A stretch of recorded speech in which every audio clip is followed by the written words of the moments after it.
Hi dear students, seat vacancy எல்லாருமே பார்த்துருப்பீங்க. PDF open பண்ணி கொஞ்சம் சீட் வேக்கன்சியை அனலைஸ் பண்ணி பார்த்தீங்கன்னா நம்மளுக்கு எதிர்பார்க்க முடியாத அளவுக்கு நிறைய சீட்ஸ் இருக்குது. மொத்தம் டோட்டலாக கவர்மெண்ட் அண்ட் ப்ரைவேட் காலேஜ் எடுத்தீங்கன்னா உங்களுக்கு 10,000க்கு மேலே சீட்ஸ் இருக்குது. கவர்மெண்ட் காலேஜில் 19 கோர்சஸுக்கு உங்களுக்கு 1000 சீட்ஸ் இருக்குது.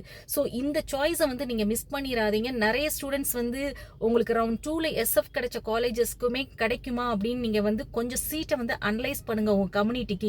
அதே மாதிரி சாய்ஸ் ஃபில்லும் ட்ரை பண்ணி பாருங்க. சாய்ஸ் ஃபில்லிங்கும் பண்ணி பாருங்க. சீட்டு கிடைக்கிறதுக்கு நிறைய வாய்ப்பு இருக்குது. ஸோ சாய்ஸ் ஃபில்லிங் ஓப்பன் பண்றதுக்கு முன்னாடி கொஞ்சம் நீங்க ரெடி பண்ணி வைங்க. அதே மாதிரி சில ஸ்டூடெண்ட்ஸ் இந்த காலேஜ்ல சீட்டே இல்லை, நாங்க கால் பண்ணி கேட்டோம், பட் இங்க சீட் வேகன்சி இருக்குதுன்னு சொல்றீங்க.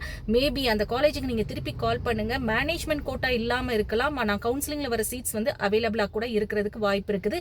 அதே மாதிரி இன்னொரு விஷயம் என்ன அப்படின்னா, இப்போ உங்களுக்கு என்னெல்லாம் எஸ்எஃப் காலேஜஸ் இருக்குதோ அந்த எஸ்எஃப் காலேஜுக்கு கால் பண்ணி அதுல எவ்வளவு ஃபீஸ் அமௌண்ட் எவ்வளவு பே பண்ணணும் அப்படிங்கிற டீட்டெயிலையும் கேட்டுட்டு கரெக்டா அந்த நாலேஜ் எல்லாம் எடுத்துட்டு ரிசர்ச் பண்ணிட்டு நீங்க சாய்ஸ் ஃபில்லிங் பண்ணுங்க.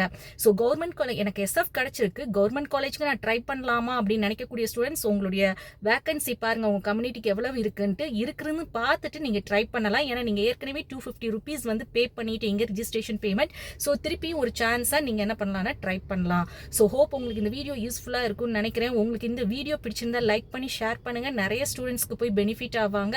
அண்ட் நம்மளுடைய வாட்ஸ்அப் நியூஸ் சேனலையும் ஜாயின் பண்ணிக்கோங்க. இன்ஸ்டா அண்ட் டெலகிராம்லையும் ஜாயின் பண்ணிக்கோங்க. Thanks for watching.